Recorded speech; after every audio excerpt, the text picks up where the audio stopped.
This week I watched Stuart Gordon's Castle Freak.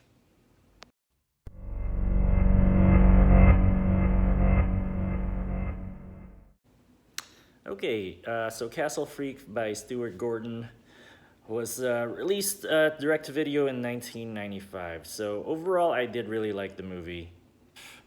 Strong word, really like. I liked the movie. I didn't really like the movie. It's not a movie that I would revisit. But overall, I liked it. I was surprised by it. My past experiences with direct to video horror has been bad. So usually the acting is real cheesy and the makeup effects are pretty bad. Um, but overall, the story was good. Uh, the makeup was really good actually, with all the gore and the nasty stuff. I mean, they did a fucking great job with the thumb and the mutilation and stuff. And the acting was phenomenal. I really liked the acting. I enjoyed the acting very, very much. Now, things I didn't like about it.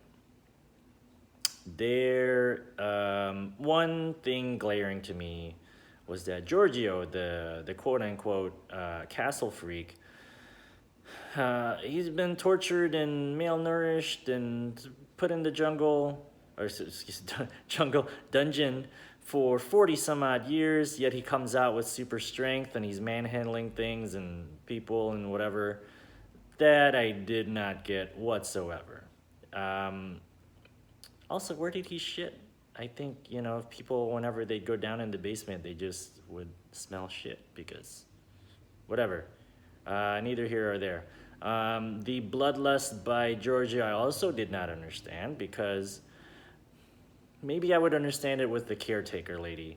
Because if she had known this entire time that he was kept down there in the dungeon by his mom and was beat every single day and was just fed 2 pieces of salami and some stale ass bread, then sure, yeah, I would understand that he would recognize her and then just go nuts and go kill crazy. But then after that, like, go and kill crazy after that, having the full on bloodlust, killing cops, didn't get whatsoever.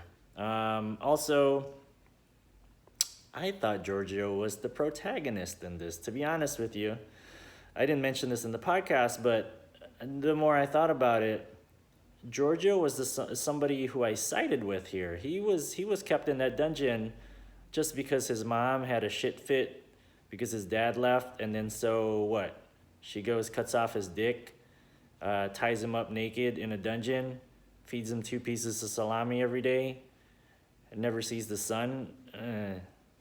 You know,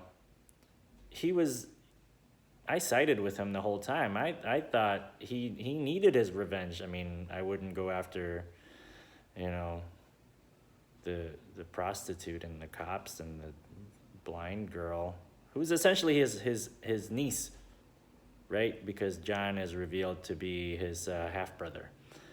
One thing I did really like was the whole sequence with the prostitute, because I thought Giorgio was just imitating. He thought he'd never interacted with anybody before, so he thought that's how you interacted with people and women overall, and then he ended up eating her accidentally. And I thought that was a great touch. I thought that whole sequence was the best part of the movie. John being a shitty father, drunkard, didn't never side with him. But, Jeffrey Combs, amazing actor. Great job by him. Actually, everything I've ever seen him, he always chooses the scenery, but never hammy and never too cheesy with his acting. So, okay, so is Castle Freak worth a watch? Yes, if you've never seen it, absolutely. Is it something you'd probably revisit? Probably not. I mean, I think it's worth a watch, watching it one time.